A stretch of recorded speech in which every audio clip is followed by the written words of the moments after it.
কিছু কিছু মানুষ বা কোনো কোনো গোষ্ঠী ইদানিং বলতে শুনেছি, বা বিভিন্ন জায়গায় কেউ কেউ সোশ্যাল মিডিয়ায় বলে যে অমুককে দেখলাম, তমুককে দেখলাম, তমুককে দেখলাম। এবার অমুককে দেখুন। যাদের কথা বলে অমুককে দেখুন, প্রিয় সহকর্মীবৃন্দ, তাদেরকে তো দেশের মানুষ 1971 সালেই দেখেছে। যে 1971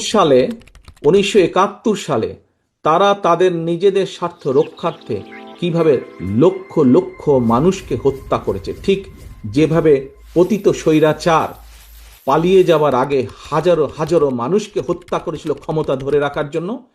এই যাদেরকে কেউ কেউ বলে যে একবার দেখুন না এদেরকে, তাদেরকে দেশের মানুষ 71 সালেই দেখেছে নিজেদের রাজনৈতিক স্বার্থ রক্ষার্থে লক্ষ লক্ষ মানুষকে শুধু হত্যাই করেনি, তাদের সহকর্মীরা কিভাবে মা বোনদের ইজ্জত পর্যন্ত লুট করেছিল।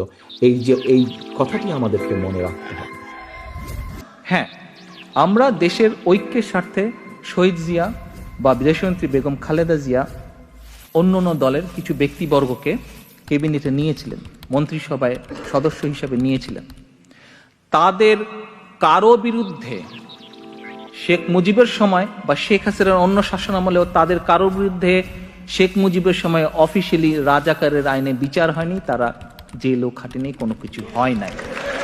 তাহলে কি দাঁড়ালো? রাজাকারের গাড়িতে যদি জাতীয় পতাকা দিতে হয়, এইটা সবচেয়ে প্রথম শেখ হাসিনা করেছে, শহীদ জিয়াও করেননি, দেশনেত্রী বেগম খালেদা জিয়াও করেননি, বিএনপি করার প্রশ্নই আসেন।